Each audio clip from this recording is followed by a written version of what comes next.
Volker, thank you for joining us. Yeah, thank you. For those that don't know, can you explain what synced advertising is? Sure. So the best way to explain it is it's a concept of second screening. So the idea is when people are watching TV, they often second screen. So they're on their mobile, they're on their tablet, even laptop devices still. And the majority is still laptop actually, funny enough, over 50% still second screen on laptop while watching TV.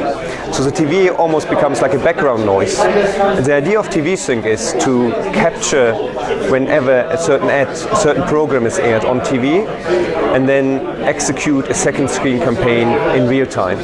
So essentially what that means is we're monitoring live linear TV. Whenever an ad is on that TV, which we have what we call fingerprinted, so we have unique identifiers to identify that ad, we send a signal to a real-time advertising technology, ad tech, so it could be a real-time bidder, a social media bidder, to then buy and execute a second screen campaign. So we deliver the trigger, and the actual buying happens through the agencies, through the brands, through the independent trading desk. So creatively speaking perhaps, what does this mean for advertising? Could you give us a tangible example? Yeah, absolutely. So there are obviously millions of different ways you can do. So you can sync against your own ad on TV, you can sync against a competitive ad, potentially with a different creative message. So let's say you have two car brands and they conquest really against each other brand messages. But what we see more and more is around live TV sync. So TV, we call it in marketing fear of missing out. So FOMO, the FOMO effect, events that you want to see live. So football, think Olympics coming up, thinking about the UEFA Cup, where people are sitting in front of the TV and they're engaging on the TV and they want to see it live and they want to share their status on Facebook, on Twitter, they want to talk about it. And that's when the advertiser can almost, if you like, interfere or be more prominent on these second screen devices where the engagement is happening and have a very creative message. So they can say, okay, goal by player X, goal by player Y, that team is leading. We're changing the odds for a gambling company, for instance.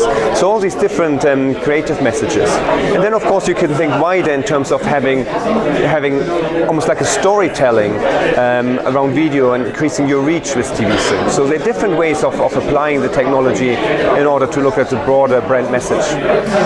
It seems quite new. It seems like it takes a lot of effort to do. What are the challenges that will hold people back, and how can they be overcome? Yeah, it's not that new. I mean, we're doing it for a few years now, actually, three odd years. The main challenge is around, it's a probabilistic approach. We don't necessarily know whether the user's in front of the TV at that point in time. However, what we can do is overlay audience data. So usually the party that executes can overlay data like weather, Wi-Fi connected devices, location-based data, time-based data, etc., to see when is this audience actually engaging most on TV.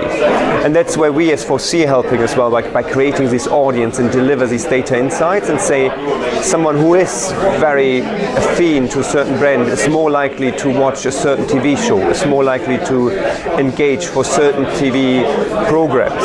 And that's when we suggest to sync, again, for certain audiences in certain channels. So it's a very data-led approach. And a year from now, what can we expect this market to look like? To be honest, exactly what I just described, being less probabilistic and being a lot more deterministic.